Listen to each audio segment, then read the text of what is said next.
크리스천 헤럴드 애청자 여러분 안녕하십니까? 영혼의 쉼터 이 시간 진행해 정영철 인사드립니다.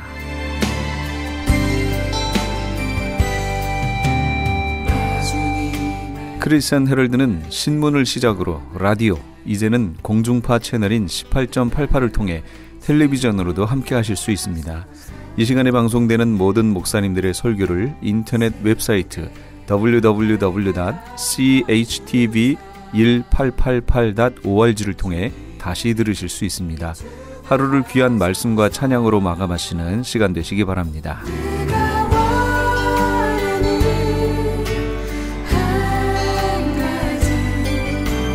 이 시간에는 먼저 감사한인교회 김영길 목사님께서 마가복음 2장 1절에서 12절까지의 말씀을 본문으로 네 죄의 사함을 받았느니라 라는 제목의 하나님의 말씀 전해주시겠습니다.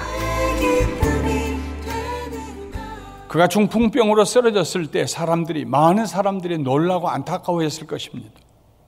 하나님, 다른 사람은 몰라도 이 사람만은 꼭 고쳐주셔야 합니다 하는 열망이 있었기 때문에, 하나님께서 고쳐주실 수 있다는 믿음이 있었기 때문에 그들이 사람을 데리고 예수님을 찾아왔습니다.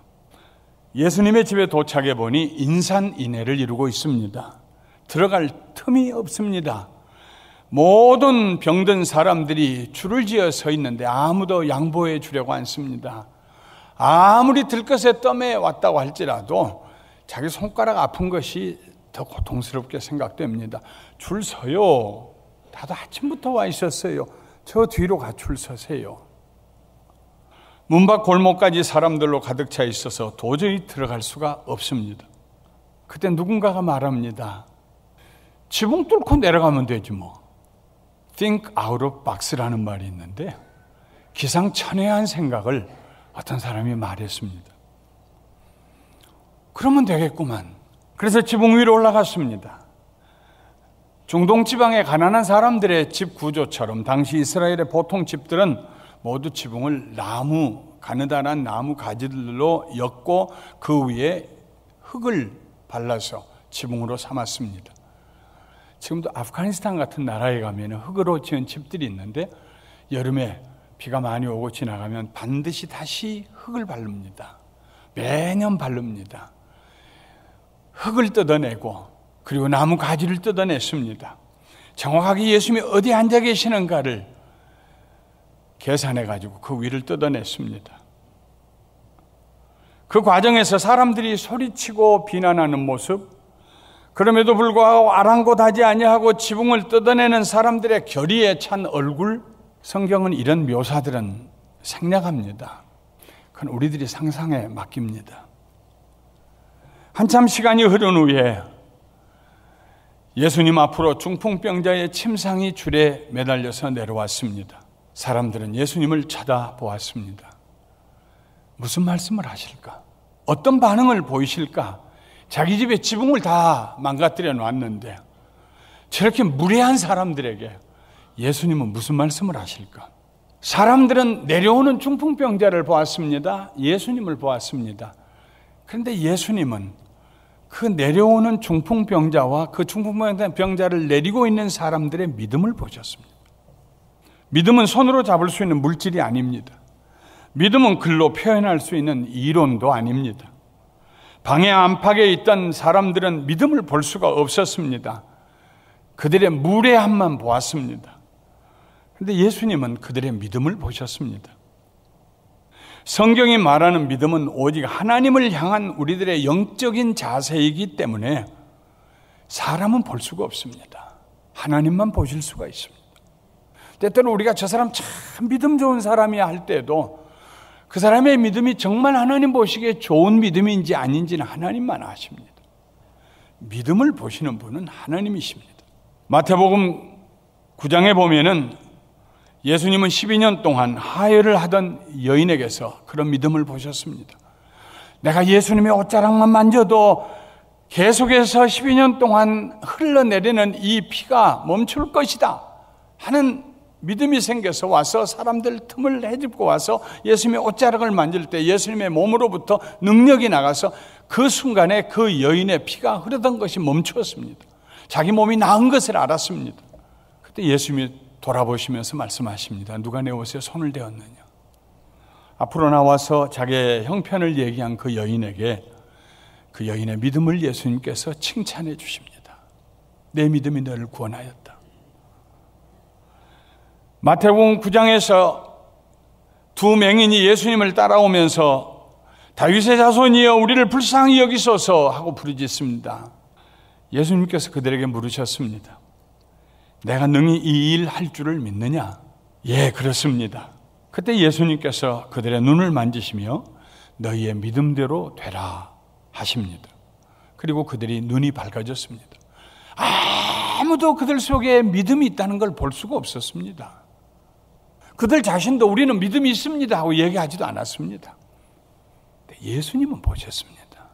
예수님은 믿음이 있는 것을 보실 뿐만 아니라 믿음이 없는 것도 보십니다. 풍랑을 보고 두려워하는 제자들에게 너희가 왜 믿음이 없느냐 하고 말씀하셨습니다. 그들 속에 믿음이 없는 걸 보셨습니다. 믿음을 보시는 분은 예수님이십니다. 예수님이 믿음의 주가 되시기 때문입니다. 예수님께서 중풍병자와 그를 데리고 온 사람들의 믿음을 보셨습니다. 그리고 말씀하셨습니다. 작은 자야, 내 죄 사함을 받았느니라. 작은 자라는 호칭은 대단히 사랑이 가득히 담긴 그런 말입니다. NIV 성경에는 Son, your sins are forgiven 이라고 번역이 되어 있습니다. 아들아, 내 죄들이 용서받았다.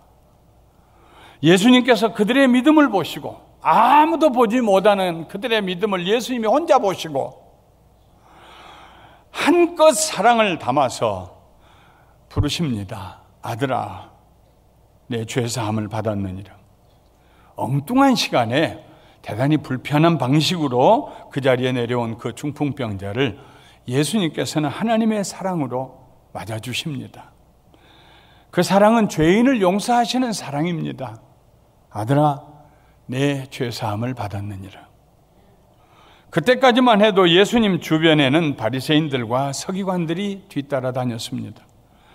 그들은 예수님의 지혜로운 말씀을 듣고 예수님께서 행하시는 기적을 보았습니다. 이런 분은 몇백 년 만에 한 분 있을까 말까 한 큰 선생님이다. 위대한 선생님이다. 하나님이 보내셨다. 그래서 그들은 예수님을 따라다녔습니다. 그날 예수님이 계시던 그 방 안에 지붕이 뜯겨지고 중풍병자가 상에 누운 채로 내려온 그 방 안에도 서기관들이 있었습니다. 서기관은 아직 인쇄술이 발견되기 전에 손으로 성경을 옮겨 적는 이들입니다. 오늘날로 말하면 성경 박사들입니다. 성경에 대해서만은 그분들이 모르는 것이 없었습니다. 아들아, 내 죄사함을 받았느니라. 이 말씀을 듣는 순간 서기관들이 모두 움찔했습니다. 그리고 마음으로 생각했습니다. 이 사람이 어찌 이렇게 말하는가? 신성모독이로다. 오직 하나님 한 분 외에는 누가 능히 죄를 사하겠는가? 이제까지는 이분이 하나님 보내신 분이었다고 생각했는데 우리가 잘못 보았구나. 신성모독을 범하고 있구나. 용서는 하나님만 하실 수 있는 일입니다. 하나님만 하실 수 있는 일을 사람이 할 수 있다고 나서면은 그것은 그보다 더 하나님을 모독하는 일이 없을 것입니다. 서기관들이 성경적으로 해석해 볼 때 절대 있어서는 안 될 일입니다. 불가능한 일입니다. 그런 말은 입에 올려서도 안 되었습니다. 예수님에 대한 그들의 기대가 어긋나기 시작했습니다. 그런데 예수님의 말씀을 듣고 어리둥절하게 생각했던 사람들은 서기관들뿐만이 아닙니다. 중풍병자를 데려온 사람들도 아들아, 내 죄가 사함받았느니라 하는 말을 듣고 어리둥절하기는 마찬가지였습니다. 왜 저런 말씀을 하실까? 그들은 예수님께서 중풍병자를 기적적으로 치료해 주시기를 바랐습니다. 지금 사람들의 시선과 비난에 아랑곳하지 않냐고 지붕을 뜯어서 내렸던 그 중풍병자가 조금 있으면은 들어가지는 못했지만은 나올 수는 있을 것이라고 대문 밖에서 기다리고 있었을 것입니다. 한 사람이 그런 믿음을 갖는 것도 쉬운 일은 아닙니다. 그런데 그들이 모두 한마음이 되어 그런 믿음을 가지고 왔습니다. 놀라운 일입니다. 예수님이 그들의 믿음을 보셨습니다. 아들아, 내 죄사함을 받았느니라.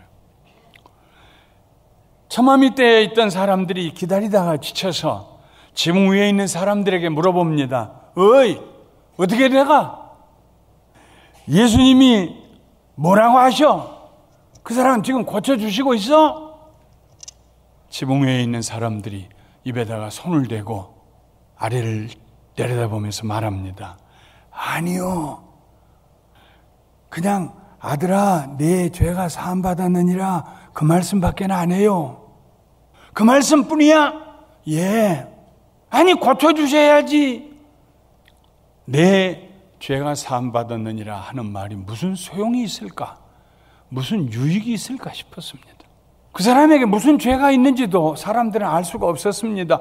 존경받는 사람입니다. 그래서 많은 동네 사람들이 함께 왔죠. 훌륭한 사람입니다. 쓸모있는 사람입니다. 아직 병들어 누워있어야 할 사람이 아닙니다. 저 병든 일어나지도 못하고 누워있는 저 사람에게 필요한 것은 죄사함이 아닙니다. 치료받는 일입니다. 그렇게들 모두 생각하고 있었습니다. 예수님 곁에는 언제나 죄인들이 몰려들었습니다. 마태복음은 지나가는 사람들에게 세금을 걷는 일을 하다가 예수님의 부르심을 받고 제자가 된 마태가 쓴 복음서입니다. 예수님께서 그를 부르시던 날, 마태는 예수님과 그를 따르는 사람들을 위하여 집에서 식사를 대접했습니다. 그때 많은 사람들이 왔는데 대부분이 다 마태 같은 세리들이었습니다. 이스라엘 사람들은 세리들을 죄인 중에 죄인이라고 생각했습니다. 로마의 앞잡이가 되어서 동족의 피를 빨아먹는 사람들이라고. 그들을 향하여서 침을 뱉고 그들을 저주했습니다. 세리들뿐만 아니라 이름난 소문난 남자 여자들이 다 모여들었습니다. 아마 그들 중에는 창녀들도 있었을 것입니다. 그들이 와서 예수님과 제자들과 더불어 식사를 합니다. 바리새인들이 이 장면을 보면서 제자들을 향하여 가시돋친 말을 합니다. 어찌하여 너희 선생은 세리와 죄인들과 함께 잡수시느냐?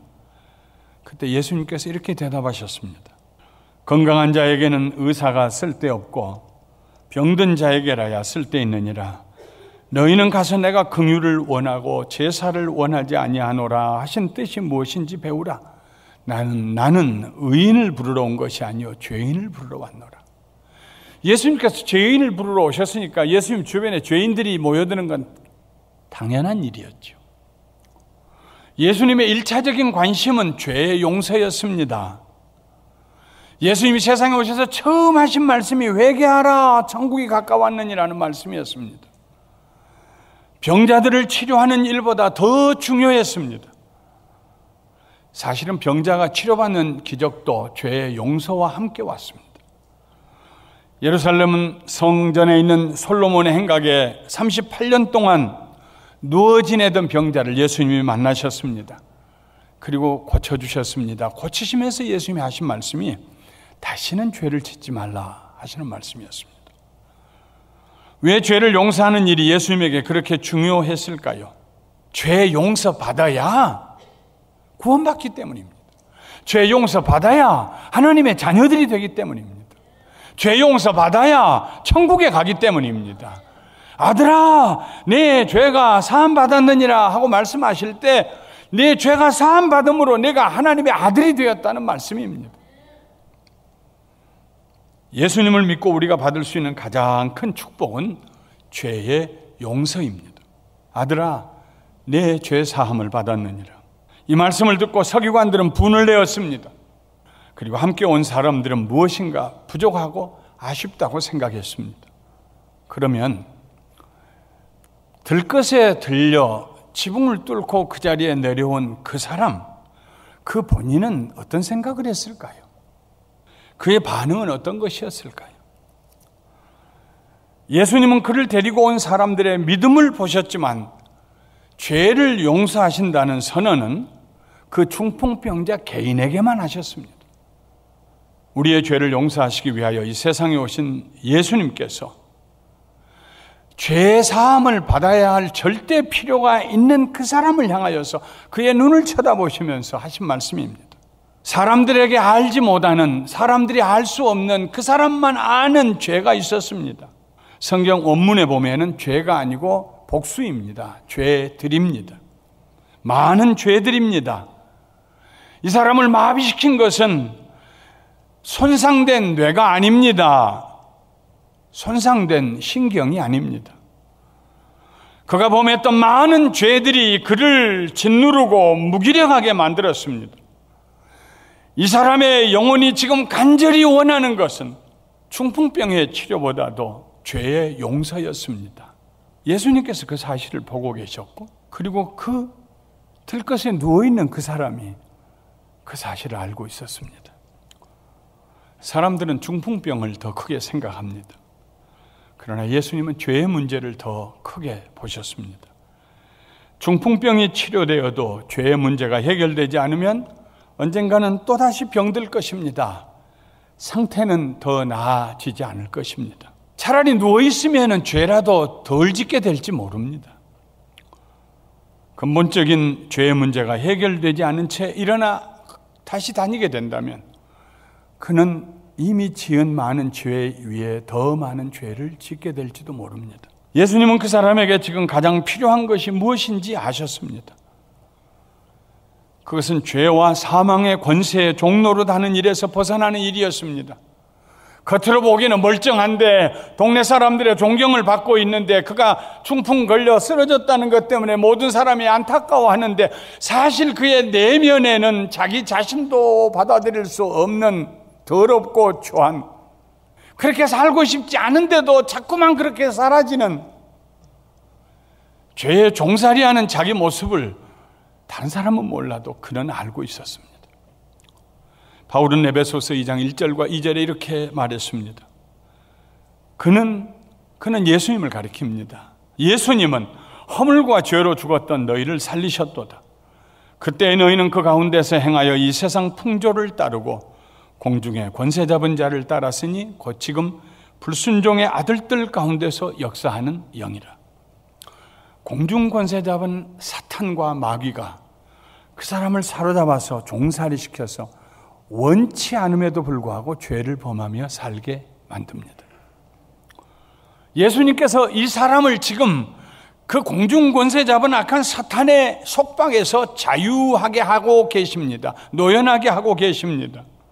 풀어주고 계십니다. 서기관들도 함께 온 사람들도 예수님의 집 마당에 서 있는 사람들도 예수님의 제자들까지도 이 말씀을 이해하지 못했습니다. 예수님이 죽으시고 부활하시고 성령이 임하신 이후에야 성령님이 깨닫게 하실 때 마가는 베드로에게서 들은 말씀으로 이 복음서에 이 말씀을 기록했습니다.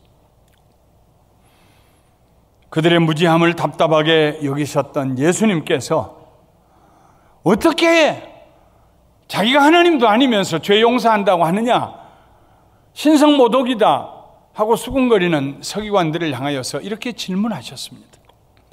어찌하여 이것을 마음에 생각하느냐? 왜 이 일 때문에 너희가 수군거리고 있느냐? 중풍병자에게 내 죄사함을 받았느니라 하는 말과 일어나 내 상을 가지고 걸어가라 하는 말 중에서 어느 것이 쉽겠느냐? 그러나 인자가 땅에서 죄를 사하는 권세가 있는 줄을 너희로 알게 하려 하노라. 중풍병자는 고침받을 수 있습니다. 의사 선생님이 고쳐줄 수 있습니다. 혹은 자기 의지와 노력으로 물리치료를 잘 받아서 정상적인 생활을 할 수도 있습니다. 옛날 우리 교회 어떤 집사님은 다리에 감각이 다 사라졌어요. 중풍이 와서. 내가 이렇게 살 수는 없다 하고 자기 집 앞마당에 잔디밭을 맨발로 걸어 다니는데 오른쪽 다리를 질질 끓으면서 감각이 없는 그 다리를 계속의 눈물을 흘리면서 이를 악물고 걸어 다녔습니다. 발가락 위와 발등이 다 씻겨서 피 범벅이 됐습니다. 딱지가 앉으면 또 걸었습니다. 결국에는 많이 정상화되어서 중풍 안 걸린 사람처럼 사시다가 하나님 나라 가셨습니다. 중풍은 치료받을 수 있습니다. 그러나 죄를 용서하는 일은 아무나 할 수 있는 일이 아닙니다. 오직 예수님만 하실 수 있는 일입니다. 그분이 하나님이시기 때문에, 우리 죄를 용서하시기 위해서 오셨기 때문에, 죄 용서하시기 위해서 그가 십자가 위에 우리의 죄를 대신해서 죽으실 수 있기 때문에, 그리고 그의 죽음이 하나님 앞에서 우리의 의로움이 되기 때문에 아무나 할 수 있는 일이 아닙니다. 훗날 백보자에 앉아서 심판하실 예수 그리스도만이 하실 수 있는 일입니다. 예수님은 죄를 용서하실 수 있는 권세를 가지고 계셨습니다. 그 일은 하나님만이 하실 수 있는 일이었습니다. 중풍병을 고치는 일은 쉬운 일입니다. 죄를 용서하는 일은 아무나 할 수 없는 일입니다. 어려운 일입니다. 예수님께서 그 중풍병자의 눈을 쳐다보시면서 아들아, 내 죄가 사함 받았느니라. 그리고 그가 용서받았다는 사실을 사람들에게 증명해 보여주시기 위해서 기적을 베풀어 주셨습니다. 중풍병자에게 말씀하시되 내가 네게 이르노니 일어나 네 상을 가지고 집으로 가라 하시니 그가 일어나 그 상을 가지고 모든 사람 앞에서 나가거늘 그들이 다 놀라 하나님께 영광을 돌리며 이르되 우리가 이런 일을 도무지 보지 못하였다 하니라. 다윗의 삶 가운데서 가장 복된 삶은 죄 사함 받는 삶이었습니다. 시편 32편 1절과 2절에 다윗은 말하기를 허물의 사함을 받고 자신의 죄가 가려진 자는 복이 있도다. 마음에 간사함이 없고 여호와께 정죄를 당하지 아니하는 자는 복이 있도다 했습니다. 다윗은 그의 영토가 넓어진 것을 축복이라고 생각하지 않았습니다. 그의 군대가 많아지는 것을 축복이라고 생각하지 않았습니다. 그 자신이 죄 사함 받은 것을 축복이라고 생각했습니다. 하나님께로부터 가장 먼저 받고 싶은 축복은 다윗에게 있어서 죄 사함이었습니다. 예수님께서 아들아 내 죄가 사함 받았느니라 할 때 아마도 그 들것에 누워있던 그 사람은 마음으로 그렇게 생각했을 것입니다. 맞아요. 죄의 문제가 먼저 해결돼야 돼요. 그것이 내 인생에서 가장 무거운 짐이에요. 고맙습니다. 내 죄 용서해 주셔서 감사합니다. 그 믿음으로 예수님의 말씀을 받아들였을 것입니다. 그랬기 때문에 그에게 기적이 일어난 것입니다. 만약에 그가 예수님의 말씀을 믿음으로 받아들이지 않았더라면 일어나지 못했을 것입니다. 오늘은 7월의 성찬주일입니다. 예수님께서 마지막 저녁 식사를 제자들과 하시면서 떡과 잔을 주시고 이렇게 말씀하셨습니다. 그들이 먹을 때 예수께서 떡을 가지사 축복하시고 떼어 제자들에게 주시며 이르시되 받아서 먹어라 이것은 내 몸이니라 하시고 또 잔을 가지사 감사기도 하시고 그들에게 주시며 이르시되 너희가 다 이것을 마시라 이것은 죄 사함을 얻게 하려고 많은 사람을 위하여 흘리는 바 나의 피 곧 언약의 피니라. 사랑하는 성도 여러분, 오늘 떡과 잔을 드시면서 그날 예수님께서 중풍병자에게 하셨던 말씀을 들어보시기를 주님의 이름으로 축원합니다. 아들아 내 죄 사함을 받았느니라. 딸아 내 죄 사함을 받았느니라. 우리의 죄를 용서해 주시는 예수님께서 지금 이 자리에 우리와 함께 계십니다. 믿음으로 죄 사함을 받으시기 바랍니다. 죄와 악, 정죄의식과 죄책감으로부터 자유하게 되시고 오늘 성찬 드실 때 그리스도와 함께 거룩한 자리에 하나님 보좌로 올라가시는 놀라운 영적인 축복이 함께 하시기를 주님의 이름으로 축원합니다. 말씀을 마치겠습니다. 우리의 자세를 바꿔야 합니다. 예수님에게 나가서 예수님 내 소원이 이것입니다. 아시지요? 너무 오래 지체하지 마시고 내 소원 들어주세요. 그렇게 기도하던 우리의 자세를 바꿔야 합니다. 그리고 이렇게 기도해야 합니다. 예수님, 저를 향한 소원이 무엇이에요? 저를 향한 예수님의 소원이 이루어지게 해주세요. 문제의 해결은 내 생각과 내 계획이 있지 않습니다.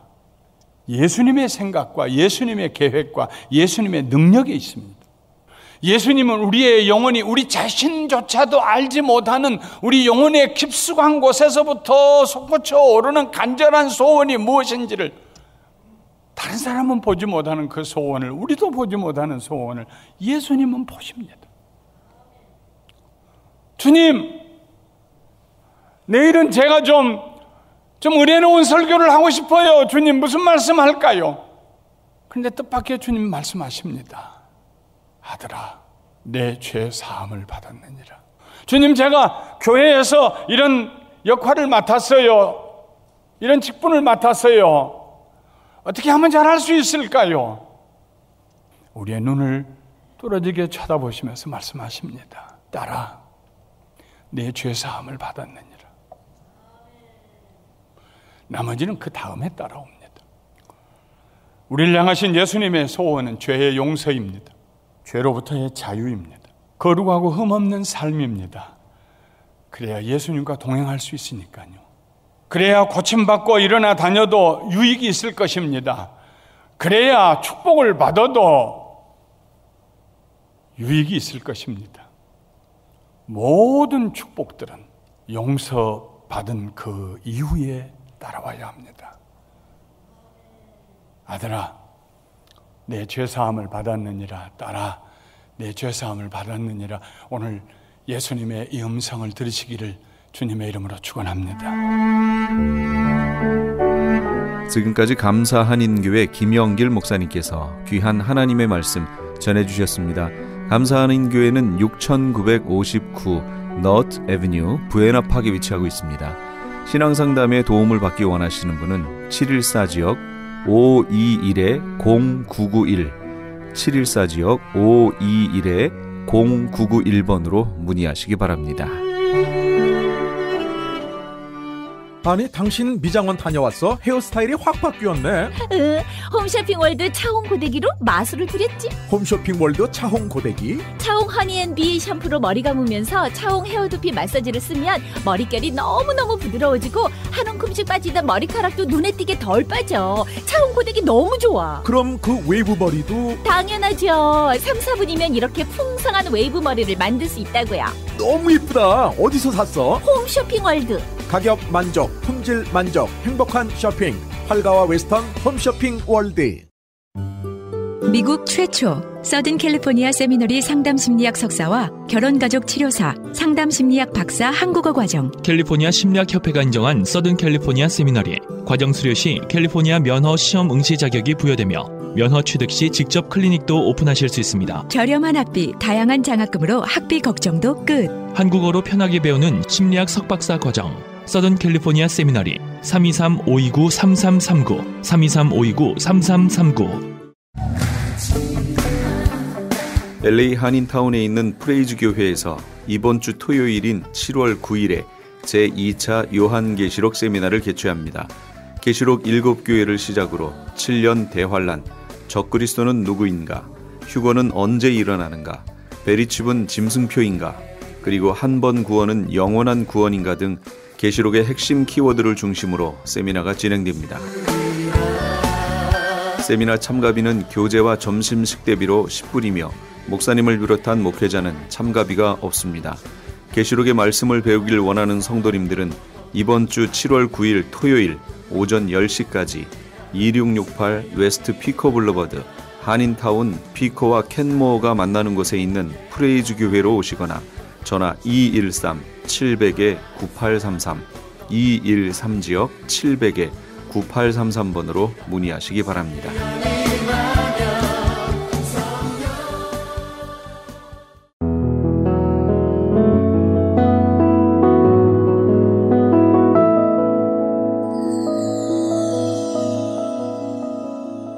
지금 여러분께서는 AM 1650과 인터넷을 통해 미 전역과 전 세계로 방송되는 크리스찬 헤럴드의 영혼의 쉼터 함께하고 계십니다.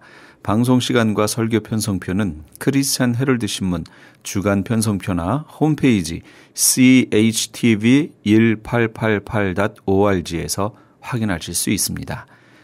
계속해서 이 시간에는 방주교회 김영규 목사님께서 이사야 66장 10절에서 14절까지의 말씀을 본문으로 하나님의 위로란 제목의 하나님의 말씀 전해주시겠습니다.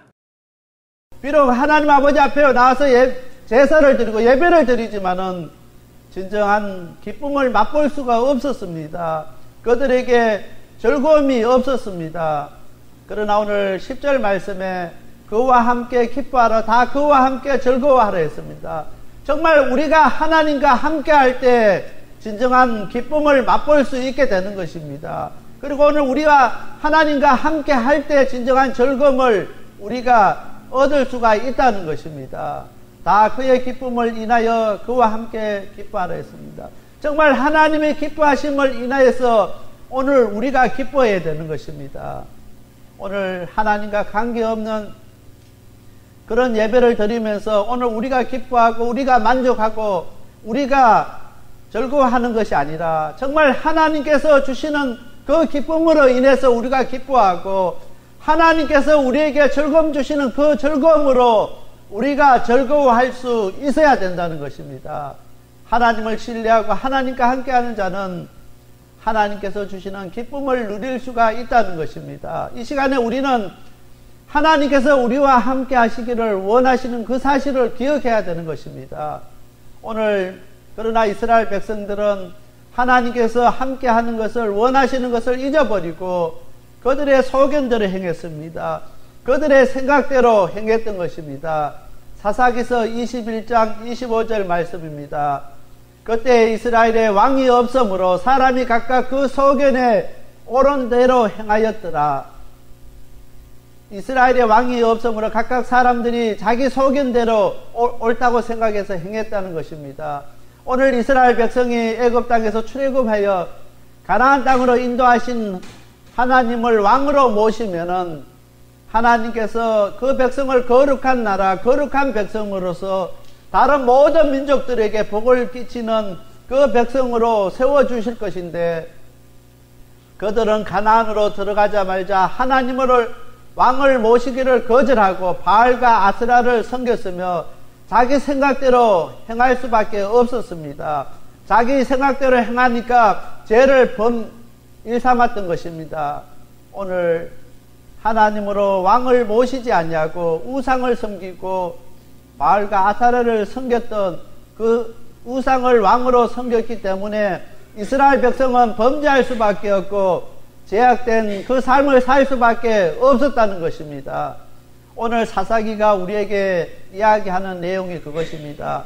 오늘 하나님은 우리의 왕으로 자정하시기를 원하십니다. 어떠한 환난과 아픔과 고통 가운데서도 왕으로 우리 가운데 자정하고 계시는 그 하나님을 만날 수 있고 그 하나님과 함께 할 수 있는 오늘 우리가 되어야 되는 것입니다. 우리 가운데 왕으로 자정하시는 그 하나님과 함께 할 때 진정한 기쁨을 맛볼 수가 있고 진정한 하나님이 주시는 그 즐거움에 참여할 수 있게 된다는 것입니다. 우리도 예수님께서 우리 죄값을 치르심으로 죄에 대해서 죽고 의에 대해서 살게 하신 그분을 우리의 왕으로 모시고 그분의 백성으로 살 때 진정한 백성을 누릴 수가 있다는 것입니다. 오늘 우리의 삶의 주인이 내가 아니라 하나님이신 것을 우리가 기억해야 되는 것입니다. 오늘 우리의 삶의 주인은 하나님이시다. 그렇게 할 때 그분과 함께 즐거워하고 그분과 함께 오늘 우리가 기뻐할 수 있게 되는 것입니다. 오랫동안 우리가 신앙생활을 하지만은 우리 가운데 참된 기쁨이 없고 참된 자유함이 없고 참된 평안이 없는 것은 삶의 주인이 내가 주인이기 때문에 내 안에 내가 왕으로 있기 때문에 기쁨이 없고 즐거움이 없고 참된 자유함이 없게 된다는 것입니다. 우리 하나님을 우리의 왕으로 모실 때 우리의 삶의 주인으로 모실 때 우리에게 참된 기쁨과 즐거움과 참된 자유함이 우리에게 있게 되는 것을 우리가 기억해야 되는 것입니다. 이 시간부터 오늘 우리의 삶 가운데 우리의 삶 속에서 우리의 삶의 주인이 누구인가 우리 자신들 한번 되돌아볼 수 있게 되길 바랍니다. 두 번째로 우리는 하나님 품 안에 있을 때 풍성한 만족을 누릴 수가 있다는 것입니다. 11절 말씀입니다. 너희가 젖을 빠는 같이 그 위로하는 품에서 만족하겠고 젖을 넉넉히 빤 것 같이 그 영광의 풍성함을 인하여 즐거워하리라. 어린아이의 행복과 어린아이의 기쁨은 어린아이가 어머니 품에 있을 때 가장 행복하고 가장 풍성한 만족을 누릴 수 있다는 것입니다. 어린아이가 아무리 좋은 곳에 구경을 하고 좋은 장난감을 주고 좋은 음식을 준다 할지라도 어머니 품에 있을 때마다 가장 더 행복하고 풍성한 만족을 누릴 수가 없다는 것입니다. 어린아기에게 있어서 가장 행복은 어머니의 품에 있을 때인 것입니다. 하나님의 자녀는 어떨 때 가장 행복하고 풍성한 만족을 누릴 수가 있느냐 하면은 하나님의 품 안에 있을 때 하나님의 자녀가 가장 행복한 것입니다. 오늘 우리는 입으로는 하나님의 거룩한 자녀요, 하나님의 백성이라고 이야기하면서 하나님의 품 안에 있기보다는 세상 가운데 있기를 원하고 세상을 더 좋아하고 그 가운데 있습니다. 온전히 우리의 관심은 하나님의 품 안이 아니라 세상 가운데 있게 되는 것입니다. 오늘 우리의 관심과 우리의 생각과 우리의 모든 마음에 우리를 지배하는 것은 세상이기 때문에 오늘 우리에게는 하나님의 품 안에서 누리는 그 행복하고 풍성한 만족을 누릴 수가 없다는 것입니다. 13절 말씀입니다. 너희가 옆에 안기며 그 무릎에 놓을 것이라 했습니다. 어린아이가 그 어머니를 떠나지 아니하고 어머니 옆에 안기고 그 무릎에서 놓을 때 그 아기에게서는 가장 큰 행복이 있는 것을 우리가 기억해야 되는 것입니다. 오늘 우리가 신앙생활하는 오늘 우리가 예수 믿는 우리가 하나님의 자녀, 하나님의 백성이 어떻게 하면 가장 행복한 삶을 살 수 있느냐는 것입니다.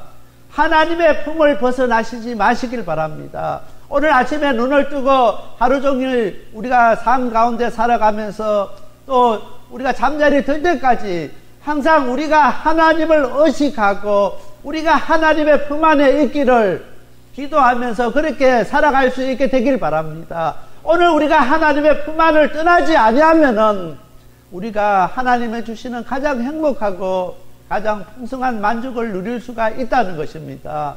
오늘 11절 말씀은 어린아이를 예를 들어서 어머니 품에 있는 어린아이가 가장 만족하겠고 가장 큰 영광의 풍성함을 인하여 즐거워하리라고 이야기했습니다. 어린아이가 엄마 품에 있을 때 가장 행복한 것처럼 하나님의 자녀, 하나님의 백성은 하나님의 품 안에 있을 때 가장 행복한 것을 우리가 기억해야 되는 것입니다. 오늘 우리가 정말 우리 자신들을 되돌아보면서 우리가 하나님의 품 안에 있는지 세상의 품 안에 있는지 우리 자신들을 한번 돌아볼 수 있게 되길 바랍니다. 정말 예수 믿기는 믿는데 정말 나는 행복함 같지 아니하고 날마다 왜 나는 이렇게 불행하고 나는 왜 이렇게 아픔이 많고 나는 왜 이렇게 슬픔이 많고 나는 왜 이렇게 고민이 많은가 불평하지 마시길 바랍니다. 우리가 하나님 품 안에 있지 않기 때문에 하나님 주시는 그 평안을 누릴 수가 없다는 것입니다. 하나님의 자녀는 하나님의 품 안에 있을 때 풍성한 만족을 누릴 수가 있다는 것입니다. 오늘 우리가 힘들고 어렵고 아플 때 시편 23편 1절 말씀을 항상 암송할 수 있게 되기를 바랍니다. 이 시편 23편 1절은 우리가 너무나 잘 아는 말씀입니다. 여호와는 나의 목자시니 내가 부족함이 없으리로다. 정말 내가 어렵고 힘들 때마다 내가 정말 아플 때마다 고통스러울 때마다 시험 들 때마다 정말 주위의 사람들이 나를 어렵게 할 때마다 시편 23편 1편을 외우실 수 있게 되길 바랍니다. 이것을 암송할 수 있게 되길 바랍니다. 여호와는 나의 목자시니 내가 부족함이 없으리로다. 정말 우리가 이곳 미국 생활하면서 만족하지 못하고 불만 가운데 사는 사람이 얼마나 많은지 모릅니다. 특별히 이 LA는 불만에 가득 찬 사람들이 얼마나 많은지 모릅니다. 누가 옆에서 건들기만 하면은 폭발할 것 같은 사람들이 얼마나 많은지 모릅니다. 정말 오늘 우리가 우리 속에서 너무나 답답하고 너무나 안타깝고 정말 폭발할 것 같은 그런 마음이 들 때마다 시편 23편 1절을 우리가 암송할 수 있게 되기를 바랍니다. 그렇게 할 때 참으로 놀라운 변화가 우리 가운데 일어나실 것입니다. 우리가 시간 날 때마다 하나님의 말씀을 읽고 묵상할 수 있게 되길 바랍니다. 그 말씀 가운데 변화되어가는 오늘 우리의 모습들을 발견할 수 있게 되는 것입니다. 오늘 우리 교회가 6년 동안 사랑의 점심식사 모임을 합니다. 사랑의 점심식사 모임을 하면서 순서지를 나눠줄 때 매일 갈로 엮기를 합니다. 그래서 갈로 엮기를 해서 성경 한 장씩을 갈로 엮기를 하는데 그것을 6년 동안 했습니다. 6년 동안 하면서 사랑의 점심식사 모임에 오지 않는 분들 가운데 집에서 그 갈로 엮기 하는 분들이 많이 있습니다. 그것을 참석하신 어른들에게 주시는 것을 받아서 그 갈로 엮기를 하고 저희한테 전화 오는 분들이 있습니다. 그 갈로 엮기를 하면서 그 사람의 삶이 참으로 놀랍게 바뀐 것을 저에게 이야기를 했습니다. 처음에는 심심하고 할 일이 없어서 성경을 찾아서 갈로 엮기를 했답니다. 그냥 낱말 엮기를 했는데 그렇게 하다 보니까 그 한 달이 기다려진다는 것입니다. 우리 방주교회가 주는 그 갈로 엮기 그것을 해야 되는데 그것을 기다리는 것입니다. 그렇게 하면서 자기도 모르는 사이에 그렇게 말씀 가운데 자기 자신을 쳐서 복종시키고 그 말씀 가운데 함께하는 자기 자신을 발견하게 되었던 것입니다. 그리고 때로 우리가 어렵고 힘든 가운데 기도할 때 얼마 전에 갈로 엮기 했던 그 성경 말씀이 기억나서 그 말씀 붙잡고 기도한 어르신들이 있는 것을 우리가 깨달았습니다. 우리가 할 수만 있으면은 성경 말씀을 읽고 묵상할 수 있는 우리 성도들이 다 될 수 있게 되길 바랍니다. 우리가 성경 말씀 읽고 묵상할 때 그 말씀이 그때는 그냥 지나가고 그때는 아무런 의미 없이 와닿지만은 언젠가 우리가 어렵고 힘든 순간에 정말 하나님 앞에 기도도 안 나올 때 하나님 앞에 나와서 정말 눈물을 흘리면서 하나님 아버지 이름 부를 때 그 말씀이 우리 가운데 생각나게 하시고 그 말씀 가운데 우리가 붙들림 받게 되는 놀라운 은혜가 우리 가운데 있게 되는 것입니다. 그래서 시간만 나면은 우리 성도님들 하나님 말씀을 읽고 묵상하고 그냥 지나갈 수 있게 되길 바랍니다. 그렇게 하면은 정말 그 말씀이 우리 속에서 살아서 역사하게 되는 것입니다. 그것도 되지 아니하면은 그렇게 할 수 있는 시간도 없으면은 우리가 다 아는 시편 23편 1절 말씀을 암송할 수 있게 되길 바랍니다. 여호와는 나의 목자시니 내가 부족함이 없으리로다. 이 구절만 암송할 수 있게 되길 바랍니다. 오늘 우리 하나님께서 나의 목자 되시기 때문에 나는 아무것도 부족함이 없다는 것입니다. 하나님께서 나의 목자 되시는데 내가 무엇이 부족하고 내가 무엇이 불편하고 내가 무엇이 어려운 문제들이 있겠습니까? 하나님께서 다 알아서 해결해 주신데 어린아이는 걱정하지 않습니다.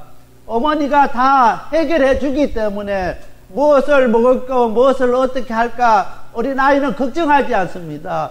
단지 엄마 품에만 있으면은 엄마가 다 책임져 주십니다. 오늘 하나님의 자녀 하나님의 백성도 하나님의 품에 있으면은 하나님께서 다 책임져 주신다는 것입니다.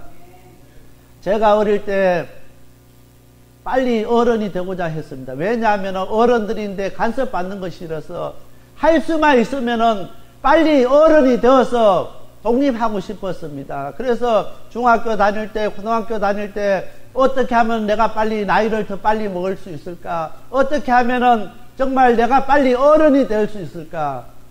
그런 생각밖에 없었습니다. 왜냐하면 어른이 되면은 어른들에게 간섭받지 않냐고 지시받지 않냐고 내가 스스로 할 수 있기 때문에 독립할 수 있기 때문에 어떻게 하든 빨리 수단과 방법을 가리지 않냐고 어른이 되고 싶었습니다.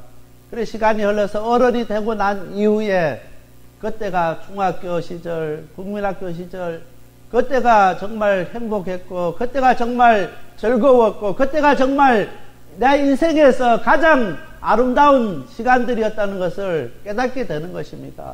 오늘 우리가 하나님의 자녀, 하나님의 백성이 오늘 우리가 하나님의 품보다는 세상의 품이 더 좋은 것 같고 세상이 더 즐거움을 주는 것 같고 세상이 더 우리에게 기쁨을 주는 것처럼 생각하지만은 시간이 지나면은 하나님 품 안에 있을 때 정말 우리가 기쁨을 누릴 수 있고 하나님 품 안에 있을 때 정말 풍성한 만족을 누릴 수 있는 것을 우리가 깨닫게 되는 것입니다. 더 늦기 전에 하나님의 품으로 돌아가는 저와 우리 모든 성도님들이 다 되시길 바랍니다. 그래서 하나님 품 안에서 정말 풍성한 만족을 누리며 풍성한 하나님의 주시는 은혜를 누릴 수 있는 저와 우리 모든 성도님들이 다 되시길 바랍니다. 세 번째로 우리는 하나님 안에서 참된 위로를 받을 수가 있습니다. 13절 말씀입니다. 어미가 자식을 위로함같이 내가 너희를 위로할 것인즉 너희가 예루살렘에서 위로를 받으리니. 탈무드에 보면은 신은 도처에 가 있을 수 없기 때문에 인간에게 어머니를 보내주셨다고 기록하고 있습니다.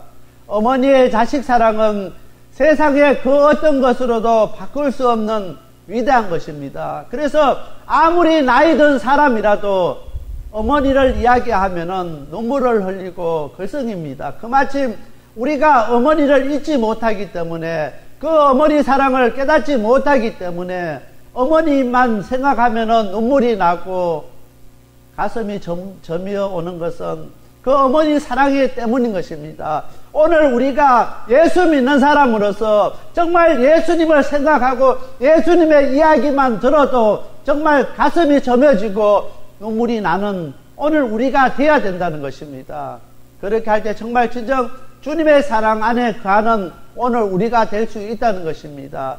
오늘 13절 말씀은 어머니의 사랑을 뛰어넘는 것이 하나님의 아버지의 사랑인 것을 이야기하고 있는 것입니다.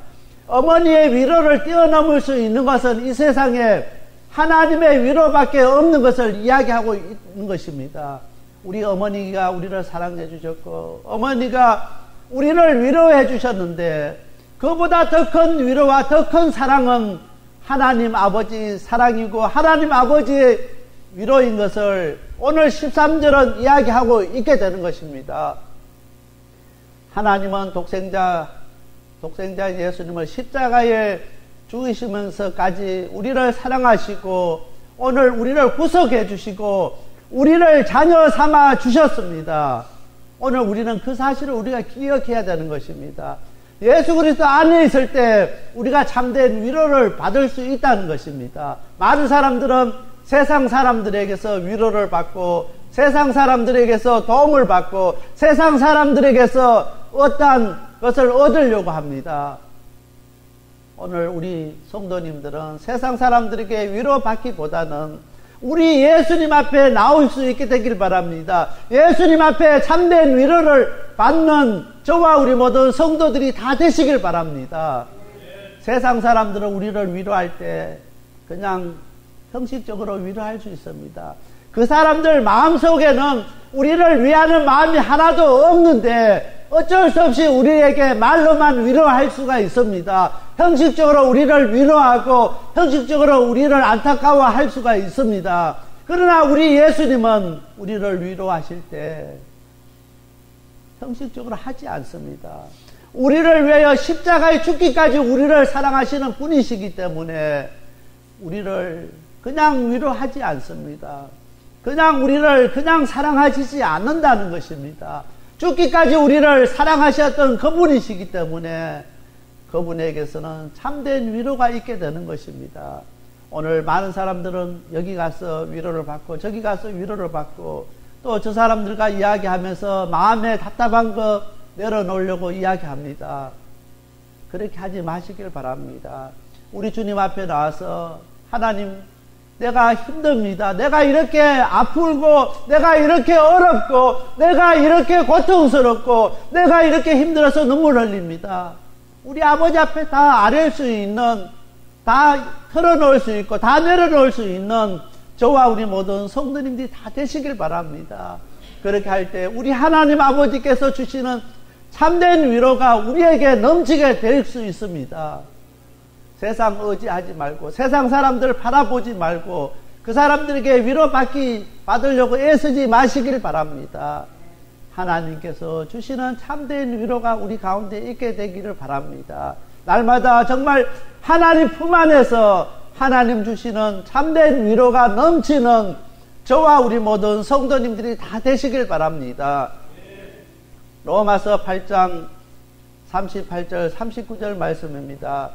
내가 확신하노니 사망이나 생명이나 천사들이나 권세자들이나 현재일이나 장래일이나 능력이나 높음이나 깊음이나 다른 아무 피조물이라도 우리를 우리 주 그리스도 예수 안에 있는 하나님 사랑에서 끊을 수 없느니라. 오늘 예수 그리스도 안에 있는 그 하나님의 사랑을 이 세상에 있는 그 누구도 끊을 수가 없는 것을 기억할 수 있게 되길 바랍니다. 예수 그리스도 안에서 하나님의 그 사랑을 아무도 끊을 수가 없습니다. 그 귀한 사랑을 받고 있는 오늘 우리가 왜 그 사랑을 저버리고 세상 가운데서 그 사랑을 찾고 세상 가운데서 위로를 찾고 세상 가운데서 평안을 얻으려고 하고 세상 가운데서 그 모든 문제를 해결하려고 하느냐는 것입니다. 우리 주 예수 그리스도 안에서 하나님의 사랑을 끊을 수 없는 것을 기억할 수 있게 되길 바랍니다. 정말 어렵고 힘들 때, 고통스러울 때, 아플 때 정말 참된 위로받기를 원할 때 주님 앞으로 나올 수 있게 되길 바랍니다. 그 주님은 우리를 위하여 십자가에 못 박혀 죽기까지 우리를 사랑하시고 우리를 구속하신 우리 예수님이십니다. 지금 이 시간에도 우리가 돌아오기를 원하시고 계십니다. 하나님 우편에서 우리를 위해서 기도하고 계시는 우리 주님이 계시는 것을 기억할 수 있게 되길 바랍니다. 이 시간에도 우리 가운데 임재하셔서 우리와 함께 하시기를 원하시는 그 예수님을 만나는 저와 우리 모두 성도들이 다 되시길 바랍니다. 이 시간에 우리 하나님 앞에 그냥 우리가 예배 드리고 우리가 하나님 앞에 찬양 드리는 것이 아니라 우리와 함께 하시는 그 예수님과 함께 아버지 앞에 예배 드리고 함께 기도 드리고 함께 영광 돌리는 이 시간이 되어야 되겠습니다. 우리만 드리는 것이 아니라 오늘 이스라엘 백성들이 하나님 사랑하지 아니하고 혼자 이스라엘만 사랑했습니다.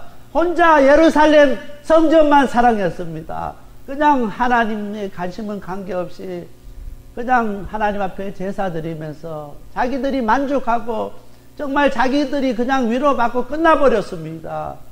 정말 하나님 품 안에서 하나님이 주시는 참된 기쁨과 행복과 즐거움을 맛보지 못하고 그렇게 신앙생활을 했고 그렇게 예수를 믿었던 그들이었습니다. 오늘 우리 가운데도 평생을 그렇게 그냥 아무런 자유함도 아무런 기쁨도 평안함도 없이 그렇게 신앙생활하는 사람이 한 사람도 없길 바랍니다. 오늘 우리가 아버지의 품에 들어갔을 때 품에 안길 때 하나님께서 우리가 지금까지 한 번도 맛보지 못했던 그 진정한 기쁨으로 우리에게 채워주시고 그 진정한 그 자유함으로 평안함으로 우리에게 채워주시는 것을 꼭 기억해야 되겠습니다. 어린 아기가 엄마 품에 있을 때 가장 행복한 것처럼 오늘 하나님의 자녀 하나님의 백성은 하나님 품 안에 있을 때 가장 행복한 것을 우리가 기억해야 됩니다. 그래서 우리가 날마다 우리의 삶 가운데서 내가 정말 하나님 안에 거하는가, 나의 삶 속의 주인이 내가 아니고 하나님 아버지인가 꼭 기억할 수 있게 되길 바랍니다. 어떻게 하면 우리가 하나님의 품 안에 있는 하나님의 자녀들이 될 수 있느냐면 매일매일 우리의 삶 속에서 하나님 나와 함께 하십니까? 물어볼 수 있게 되길 바랍니다. 항상 그분을 의식하면서 그분에게 묻고 그분과 함께 할 수 있게 되길 바랍니다. 하나님 내가 이 일을 하길 원합니다. 하나님 생각은 어떻습니까? 하나님께 물어보고 결정하고 결단할 수 있는 오늘 우리가 되시길 바랍니다. 하루 종일 물어보시고 응답받고 그렇게 신앙생활 할 수 있게 되길 바랍니다. 그렇게 할 때 우리가 알지 못하는 가운데 참된 기쁨과 참된 평안과 참된 자유함이 하나님 주시는 풍성한 은혜가 우리에게 넘치게 될 줄 믿습니다. 참으로 어렵고 힘든 이민생활 가운데 있습니다. 가장 힘든 그런 시대 속에 우리가 살아가고 있습니다. 사람의 위로받기보다는 하나님의 위로를 받는 저와 우리 모든 성도들이 다 되시길 바랍니다. 그래서 하나님께서 주시는 넘치는 풍성한 은혜를 누리는 것으로 끝나는 것이 아니라 그 은혜를 우리가 만나는 사람들에게 나눠줄 수 있는 우리 방주교회가 다 되어야 되겠습니다. 다 같이 기도드리겠습니다. 지금까지 생명을 살리고 자유케 하는 섬김이 있는 방주교회 김영규 목사님께서 하나님의 말씀 전해주셨습니다. 생명을 살리는 방주교회는 3735 휴스 애비뉴 로스앤젤레스에 위치하고 있습니다. 교회에 대한 자세한 안내는 전화 213지역 663-3301 213지역 663-3301번이나 홈페이지 arkofnoahchurch.org로 문의하시기 바랍니다.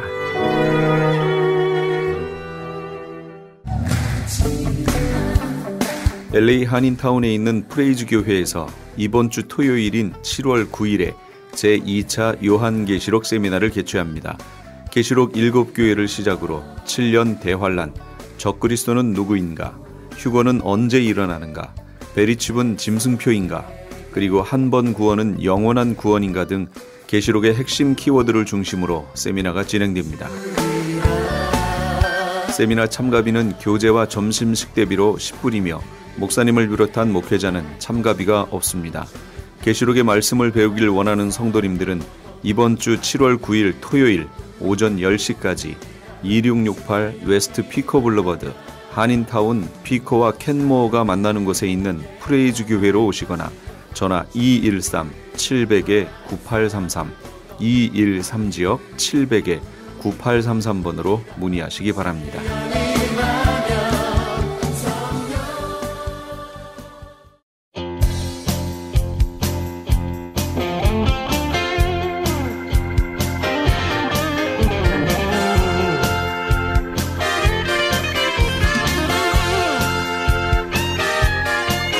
이솝 우화에 보면 충직하게 주인을 섬겨오던 늙은 사냥개가 전과 같이 주인과 함께 노루 사냥을 갑니다. 얼마 후 노루를 발견한 사냥개가 있는 힘을 다해 노루를 쫓아가니까 노루가 생명을 내어놓고 도망가다가 더 이상 뛸 수 없는 쉬는 사이에 늙은 사냥개가 전과 같이 노루의 목을 덥석 물어 늘어졌지만 이제는 이가 많이 빠진 터라 노루가 한번 몸부림을 치자 물었던 노루를 그만 놓치고 말았습니다. 이 광경을 보고 있던 주인은 말채찍으로 늙은 사냥개를 막 때립니다. 사냥개가 애원을 하며 과거의 공적을 얘기했지만 주인은 들은 척도 하지 않고 계속 때렸다고 합니다. 사탄은 이와 같이 사람을 자기의 도구로 실컷 사용하다가 후에 이용 가치가 없으면 지옥으로 데리고 갑니다. 그러나 우리 하나님께서는 자기를 의지하고 바라보며 끝까지 순종한 하나님의 자녀들을 끝까지 책임지시며 나이 많아 늙어도 그의 범사에 끝까지 복을 주시는 분이십니다. 또한 하나님께서는 그분의 자녀들의 삶을 이 땅에서만 책임지시는 것이 아니라 영원한 하나님 나라까지 인도해 주셔서 하나님과 함께 영원한 영생의 복을 누리게 해주시는 분이십니다. 이런 분을 아버지로 모시고 있는 사람들은 행복하겠죠? 이 행복이 이 방송과 함께하고 있는 우리 모두의 것이기를 이 시간에 소망해 봅니다. 지금까지 크리스찬 헤럴드 방송에서 보내드린 영혼의 쉼터의 정영철이었습니다. 고맙습니다.